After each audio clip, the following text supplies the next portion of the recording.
30,000 से ज्यादा तो दुष्कर्म की घटनाएं। ये आंकड़े अपने आप में दिखाता है कि राजस्थान की स्थिति क्या है, जहां आपराधिक मामले इतने दर्ज हो जाए, 30,000 से ज्यादा महिलाओं के साथ दुष्कर्म की घटना हो, प्रतिदिन 17 बहन बेटियों के साथ इस तरह की दुराचार की घटनाएं सामने आए। क्या वो राजस्थान की सरकार को एक दिन भी और रहने का अधिकार है क्या? क्या उसको उखाड़ फेंकेंगे? क्या कांग्रेस की सरकार को उखाड़ेंगे? क्या राजस्थान में कमल का फूल खिलाएंगे? अरे मुझे ये सुनकर हैरानी होती है कि राजस्थान का मुख्यमंत्री कहता है कि 50% से ज्यादा मुकदमे फर्जी है। अगर फर्जी है तो तुम्हारी सरकार ने क्या कदम उठाए? अगर तुम्हारा एक मंत्री कहता है कि ये मर्दों का प्रदेश है, तो दिखता है कि तुम महिलाओं के प्रति किस नजरिए से देखते हो, क्योंकि तुम्हारे नेता ठहाके लगाकर हंसते हैं। ये बहनें तुम्हें माफ नहीं करेंगी, बहनें माफ नहीं करेंगी। और मेरे युवा साथियों, अगर प्रदेश की बहू बेटियों को, महिलाओं को न्याय दिलाना चाहते हो तो गहलोत सरकार को उखाड़ कर फेंक दो और एक ईमानदार सरकार, भारतीय जनता पार्टी की सरकार प्रदेश में बना दो। भाई और बहनों, जैसी भाषा ये लोग बोलते हैं, और दलितों के लिए तो बड़ी बड़ी बातें करते थे, लेकिन दलित युवती के सामने, उसके पति के सामने उसका गैंगरेप होता है और वो पीड़िता बेचारी न्याय के लिए मांग करती रहती है और अपराधी उसका वीडियो बनाते हैं और वायरल कर देते हैं। यही मुख्यमंत्री के घर से 5 किलोमीटर दूर वैशाली नगर में एक 10 साल के बच्चे के सामने उसकी मां के साथ बलात्कार किया जाता है। वो पेट्रोल झड़क के अपने आप को आग लगा देती है। क्या किया मुख्यमंत्री जी आपने उसको? यही नहीं, एक आदिवासी युवती का गैंगरेप करके उसको एक कुएं में डालकर मार दिया गया। आज ये देश भर में राजस्थान की क्या छवि बनाई। बाड़मेर में शुक्र खान ने एक महिला का रेप करके उसको जिंदा जला दिया। 15 साल की दलित बच्ची के साथ एक विशेष समुदाय के 2 दर्जन से लोगों ने बलात्कार किया।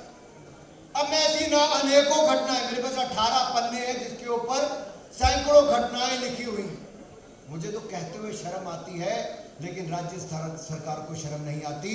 उनके मंत्री तो कहते हैं मर्दों का प्रदेश है। अरे चुल्लू भर पानी में डूब जाना चाहिए, मर जाना चाहिए था जब ये स्टेटमेंट उस नेता ने की और मुख्यमंत्री और बाकी लोग हंसते हैं। एक टूरिस्ट डेस्टिनेशन है राजस्थान। यहाँ का नौजवान सेना में अपना बलिदान देकर देश की सीमाओं को सुरक्षित रखता है, तो हम कहते हैं वीरों का देश है, वीरों का प्रदेश है तो राजस्थान है। हमारे सैनिकों ने हमारा सम्मान बढ़ाने का काम, लेकिन उस राज्य को बदनाम करने का काम मत कीजिए। यहां पर मुख्यमंत्री के बहुत नजदीक एक कांग्रेस की केंद्रीय नेता है, वो कहती हूँ लड़की हूं क्या कर सकती है? राजस्थान में लड़ने के लिए नहीं आई। क्या यहाँ की रोज की 17 ऐसी घटनाएं बेटियों के साथ, महिलाओं के साथ होती प्रियंका गांधी जी को नजर नहीं आए? भाई बहन दुनिया भर का भ्रमण करने तो चले जाते, जहां कहीं अपराध की घटना हो महिलाओं के साथ, राजस्थान की बहन बेटियों के साथ हुआ। दोनों भाई बहन में से कोई नहीं आया। राहुल गांधी जी बांसवाड़ा आकर चले गए, लेकिन भीलवाड़ा नहीं गए। क्यों नहीं गए? क्या वहां पर किसी बेटी के साथ, किसी की बेटी के साथ, किसी महिला के साथ अपराध नहीं हुआ था? राजस्थान की जनता जवाब मांगेगी, आपके भ्रष्टाचार के भी, आपके अपराध की घटनाओं के भी। और श्रीमान राहुल गांधी जी जब राजस्थान आओ तो एक बात का उत्तर जरूर देना। 5 साल पहले आप वायदा करके गए थे प्रदेश के किसानों से कि सभी का कर्जा माफ कर दिया जाएगा। मैं पूछता हूं आप सबसे चुने हुए प्रतिनिधियों से, युवा साथियों से, क्या राजस्थान के किसानों का कर्जा माफ हो गया? क्या कर्जा माफ हुआ? अरे राहुल गांधी जी सुनिए, और मेरे मीडिया के मित्रों आप भी एक बार देखिए और फिर बताइए। मैं सबको कहता हूं, जिसको लगता है कि राजस्थान में किसानों का कर्जा माफ नहीं हुआ, वो मेरे इस बात का जवाब देंगे, हाथ खड़ा करके जवाब देंगे। क्या राजस्थान के किसानों का कर्जा माफ हुआ? क्या क्या राजस्थान के किसानों का कर्जा माफ हुआ? अरे युवा बेरोजगारों को 3500 रुपए महीना बेरोजगारी भत्ता मिलना था, मिला? आप सभी को रोजगार मिलना था, मिला? राहुल गांधी जी जितना मर्जी लेह लद्दाख चले जाइए, जितने मर्जी कश्मीर में जाके बर्फ के गोलों के साथ प्रियंका गांधी जी के साथ खेल लीजिए, हमें उसमें कोई गुरेज नहीं। अरे आप तो अपनी सरकारों के समय कश्मीर भी नहीं जा पाते थे, ये मोदी की सरकार आई 370-35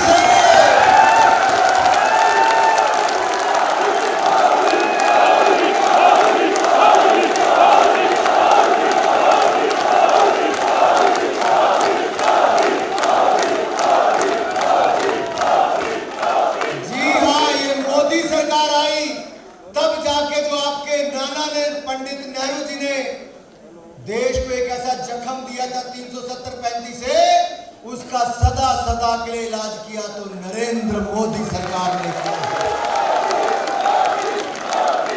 अरे जिस लाल चौक पर कभी तिरंगा झंडा नहीं चढ़ाया जाता था, पाकिस्तान का झंडा लेके चढ़ जाते थे। जब मैं वहां पर लाल चौक पर तिरंगा झंडा फहराने गया तो मुझे जेल में डाल दिया गया। नेता प्रतिपक्ष अरुण जेटली जी और सुषमा स्वराज जी को जेल में डाल दिया गया। हमारे वहां पर युवा मोर्चा के जो साथी गए उनकी हड्डियां तोड़ के जेल में डाल दिया गया। शरीर पर ऐसे निशान डाल दिए गए कि आप इतनी यात्रा तो किसी अपराधी के साथ भी राजस्थान में नहीं होती जितनी यात्राएं हमें तिरंगा झंडा फहराने के लिए झेलनी पड़ी।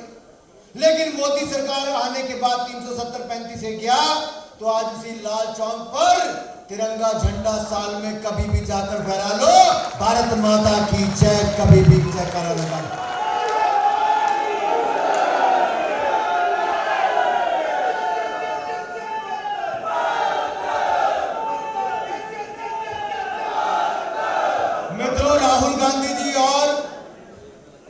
राहुल गांधी जी और गहलोत सरकार ने कर्जे माफ तो क्या करने थे, उल्टा किसानों ने इसने किसानों की जमीन की कुर्की करा दी। 19,422 किसानों से उनकी जिंदगी का आधार, उनकी जमीन को छीन लिया। राहुल गांधी जी क्या 19,422 किसानों के पास गए जिनकी जमीनें ले ली गई और स्वयं राज्य सरकार ने विधानसभा में माना? और यही नहीं मित्रों, फसल खराब हुई तो मुआवजा भी नहीं दिया और एमएसपी से नीचे अपनी फसल को बेचने के लिए किसान बाजरे की फसल को बेचने के लिए मजबूर हो गए। कहाँ है गहलोत सरकार? लूटने में लगी, किसानों का भला करने में नहीं लगी। और बिजली के दाम जैसे यहाँ भ्रष्टाचार कई गुना बढ़ गया, वहां पे बिजली के दाम भी दुगने बढ़ गए हैं किसानों को जो मिलती है। और लंपी वायरस से 12.5 लाख गाय उनकी मृत्यु हो गई। मित्रों, ये आंकड़े रखने आप सबके सामने इसलिए जरूरी है क्योंकि आप युवा भी हैं, चुने हुए प्रतिनिधि भी हैं। और मैं तो ये कहना चाहता हूं, आज युवाओं की हालत ये है कि हर 3 में से 1 युवा बेरोजगार है राजस्थान में। इनकी वेबसाइट बताती है 20 लाख तो वहीं पर ही और 50 लाख से ज्यादा मानते हैं कि वो बेरोजगार है। और मैं आपको कहना चाहता हूं, जिन्होंने बेरोजगारी भत्ता भी नहीं दिया और युवाओं को झांसा देकर पिछली सरकार बनाई थी, आज हॉल के अंदर और हॉल के बाहर जितने युवा खड़े हैं वो ये युवा शक्ति बताती है कि गहलोत की सरकार को उखाड़ फेंकेंगे और भारतीय जनता पार्टी की सरकार का कमल का फूल जल्दी ही खिला देंगे। बनाएंगे नहीं बनाएंगे? अरे सीपी जोशी जी को बताना पड़ेगा, विजय जी को बताना पड़ेगा, भाजपा की सरकार बनाएंगे, गहलोत सरकार उखाड़ फेंकेंगे। मित्रों, यही नहीं, पेपर लीक से तो आपको कोई फर्क नहीं पड़ा। पेपर लीक से कोई फर्क पड़ा नहीं पड़ा?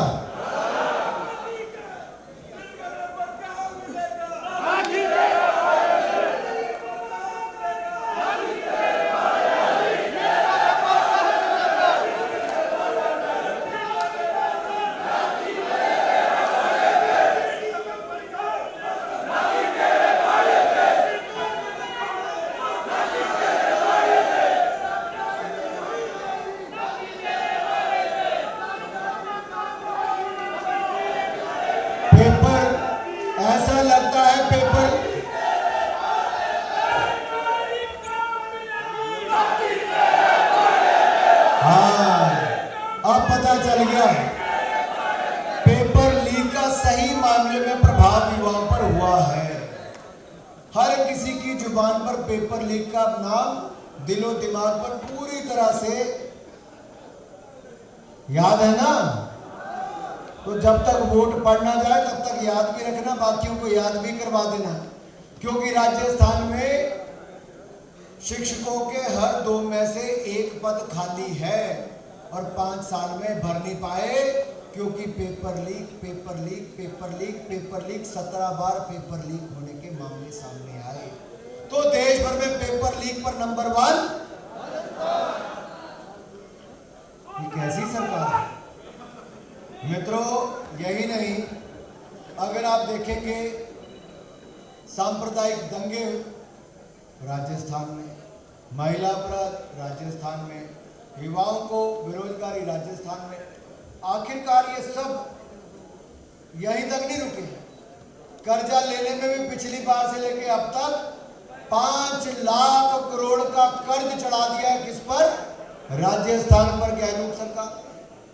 अरे मेरे भाई और बहनों, ये कैसी सरकार है जो ना रोजगार दे पाई, ना किसानों के कर्जे माफ कर पाई, ना महिलाओं पर अपराध रोक पाई और ना ही प्रदेश का विकास करवा पाई, लेकिन लूटने के काम में नंबर 1 आई, अपराध के मामले में नंबर 1 आई और कर्जा चढ़ाने पे भी 5 लाख करोड़ से ऊपर कर। ये कैसी सरकार है और कैसे आप लोग ऐसी सरकार को झेल सकते हो? मित्रों, आपका काम है घर घर जाना और अभी 1 सितंबर से कार्यक्रम हम शुरू कर रहे हैं। देश की सरकार एक कार्यक्रम शुरू कर रही है, उसका नाम है मेरा माटी मेरा देश। आजादी का अमृत महोत्सव हम मना रहे हैं देश के, ध्यान से सुनिए, देश में आखिरी कार्यक्रम आजादी का अमृत महोत्सव का मेरा माटी मेरा देश होने जा रहा है। इसका पहला चरण अमृत कलश यात्रा, ये हर गांव के हर घर में कलश लेके जाना है, हर घर की मिट्टी को लेना है, शपथ दिलानी है पंचप्रण की, और वो मिट्टी लेकर आपको पूरे गांव में घर घर में जाकर मिट्टी इकट्ठी करनी। किसी घर में मिट्टी नहीं तो चावल के कुछ दाने डलवा लेने और फिर 15 सितंबर तक, 1 से 15 सितंबर तक आपको इसको करना है। फिर हम लोग इसका अगला चरण 2 अक्टूबर के बाद करेंगे, जब ब्लॉक स्तर पे इसका एक बड़ा कार्यक्रम करेंगे, जहां हर घर के नौजवान और वहां के बुजुर्ग ये मटकी, ये कलश लेके, अमृत कलश लेके ब्लॉक स्तर पे जाएंगे और फिर ब्लॉक से हम उनको प्रदेश और फिर देश की राजधानी पे कर्तव्य पथ पे बुलाने का काम भी करेंगे और मोदी जी आप सबको वहां पे संबोधित भी करेंगे। ये ऐसा कार्यक्रम है जिसको हमें घर घर जाना ही है। आप में से अमृत कलश यात्रा निकालने के लिए कौन कौन तैयार है, जरा हाथ खड़ा करके बताएं। ये सफेद शर्ट वाले मेरे 5-6 भाई पीछे तैयार नहीं है, आप अपना मन बना लेना भाई, अगर लगे बाकी लोग तैयार हैं।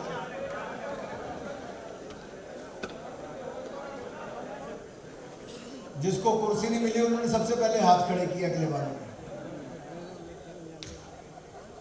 भाई और बहनों, अगर हर घर तक नहीं जाएंगे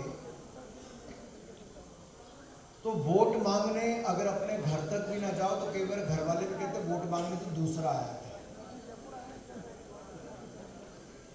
वोट मांगने के लिए जब चुनावी प्रक्रिया शुरू होगी तब आपने जरूर जाना है,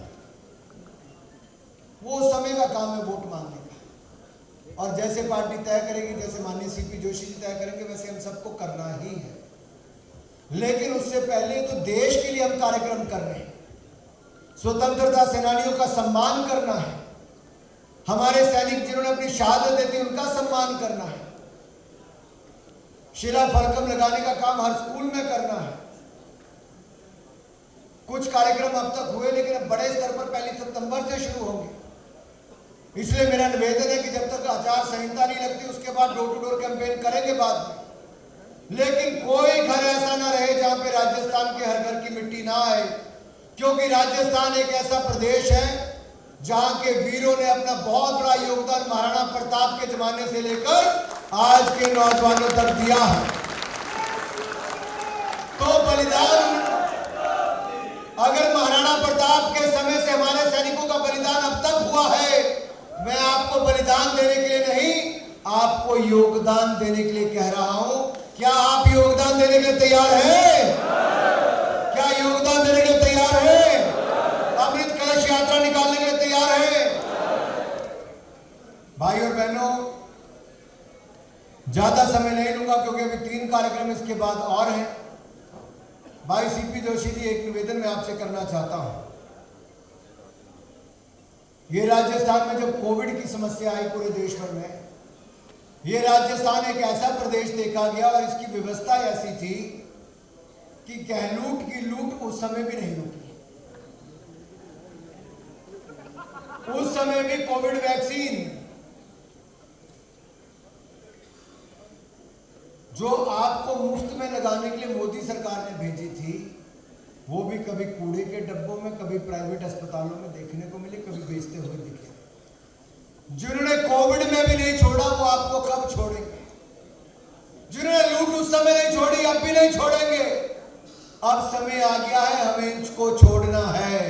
कांग्रेस को बाहर का रास्ता दिखाना है और भारतीय जनता पार्टी को लाना। इसलिए मैं आप सबसे निवेदन करना चाहता हूं, और ये जिम्मेदारी एक युवा अध्यक्ष के कंधों पर है, सीपी जोशी जी के।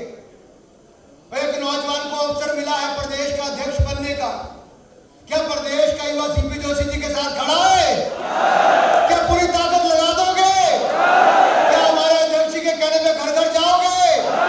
क्या घर घर से वोट मांगोगे? क्या कमल का बटन दबाओगे?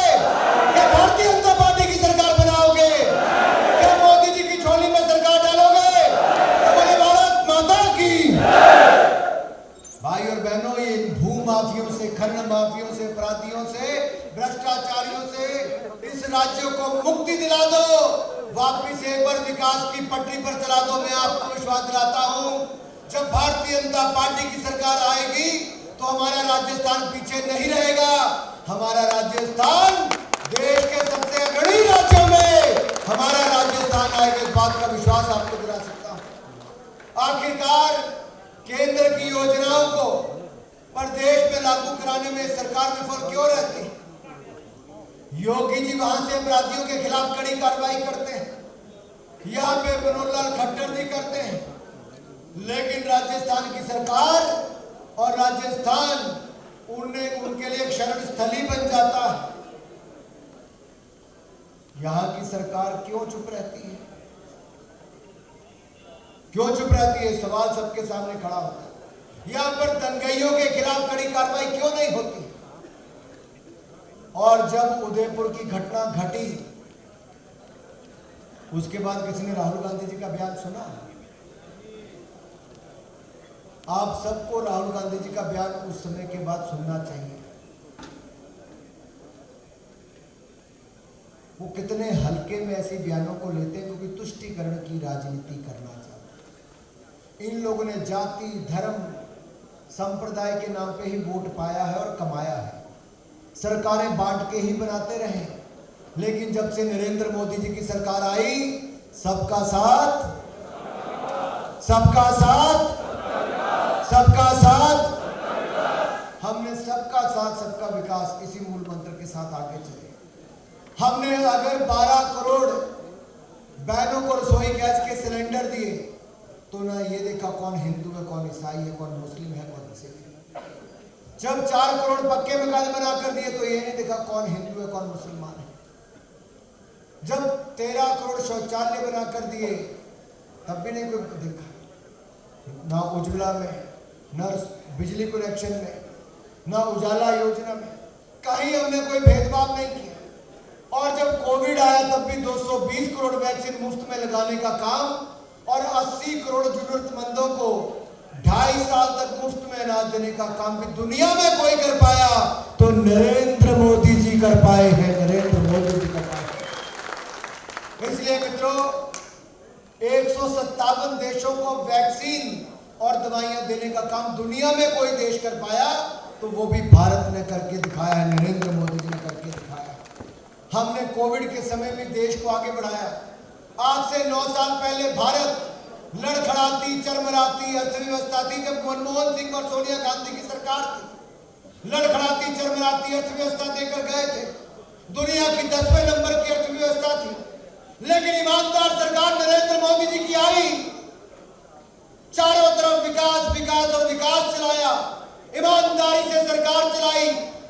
के संकट से भी बाहर निकालकर दिखाया। 10वें नंबर से दुनिया की 5वें नंबर की अर्थव्यवस्था नरेंद्र मोदी जी ने भारत को बनाया, 5वें नंबर की अर्थव्यवस्था बनाया। और अब जब मोदी जी तीसरी बार प्रधानमंत्री बनेंगे तो भारत दुनिया की तीसरी सबसे बड़ी अर्थव्यवस्था बनेगा। मित्रों, यही नहीं, 17.5 करोड़ गरीबों को गरीबी रेखा से बाहर निकालने का काम पिछले 9 वर्षों में हुआ, जो कांग्रेस 60 साल में नहीं कर पाई, मोदी ने 8 साल में करके दिखाया है। ये ताकत है नरेंद्र मोदी जी के काम करने की। और जब राजस्थान में डबल इंजन की सरकार बन जाएगी, जैसे उत्तर प्रदेश अपराध मुक्त हुआ, माफिया मुक्त हुआ और विकास की पटरी पर तेजी से उत्तर प्रदेश आगे बढ़ा है, हरियाणा ने विकास किया है, ऐसे भाजपा शासित अन्य राज्य असम से लेकर अन्य ने काम किया। राजस्थान में भी डबल इंजन सरकार बना दो, हम भी दुगनी रफ्तार के साथ विकास करवाएंगे, इस बात का विश्वास आपको दिलाता हूं। युवाओं को उनके हक दिलाएंगे, जनप्रतिनिधियों के माध्यम से विकास विकास और विकास ही करके दिखाएंगे। आप सब लोगों से प्रार्थना करता हूं कि राजस्थान में परिवर्तन का बड़ा कारण बनेगा कि यह राजस्थान की युवा तरुणाई बनेगी और आप सब लोग इसके अगुवा बनेंगे। हमें आने वाले 2-3 महीने में, जैसा मैं हर बार कहता हूं, न तो सोना है न सोने देना है। इस गहलोत सरकार की नींद उड़ानी है। और जो पाप इस बार इन्होंने किए, ये रक्षाबंधन भी आ रहा है, हमें संकल्प भी देना है बहनों को, बहन बेटियों की रक्षा कौन करेगा? हम करेंगे, हम करेंगे। बहन बेटियों की रक्षा कौन करेगा? हम करेंगे, हम करेंगे। कि दुष्कर्म के मामले में कहते हैं कि मर्दों का प्रदेश है। अरे ना मर्दों, तुम्हारे से अगर शासन ठीक से नहीं होता तो कुर्सी छोड़ क्यों नहीं देते? आपसे अगर बहनों की बेटियों की रक्षा नहीं हो सकती, और माननीय मंत्री जी, इनका तो एक मंत्री ये तक कहता है कि सरकार में सब बैठे दुष्कर्मी हैं और मेरे पास सबूत है, और ये दुष्कर्मी नहीं है तो नार्को टेस्ट कराए। एक भी माइका लाल आगे नहीं आया।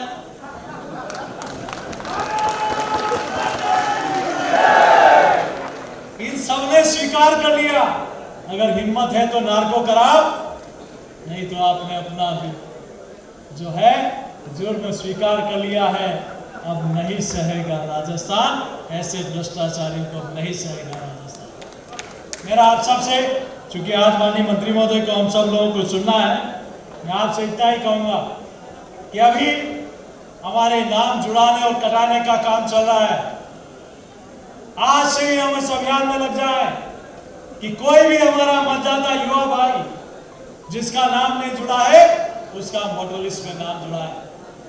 18 से 22 साल के युवा, जो बड़ी संख्या में, कोई विधानसभा ऐसी नहीं होगी जो 25 से 50 हजार के बीच में एक विधानसभा में युवा मतदाता जो पहली बार वोट करेंगे।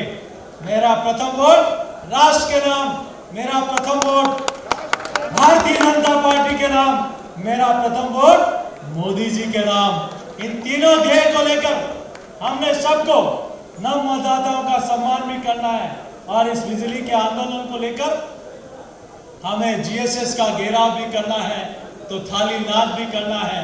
तैयार है हम सब लोग? तैयार हैं? सरफरोशी की तमन्ना अब हमारे दिल में है, देखना है दम कितना बाजुए कातिल में है। अरे इन युवा में तो इतनी ताकत है कि इस राजस्थान की सरकार को उखाड़ कर फेंक कर प्रचंड बहुमत के साथ राजस्थान में अब तक का ऐतिहासिक बहुमत भारतीय जनता पार्टी को आशीर्वाद दिलाना है, और उसमें अगुवा आप सब लोग बने, यही मैं अपनी ओर से निवेदन करता हूं।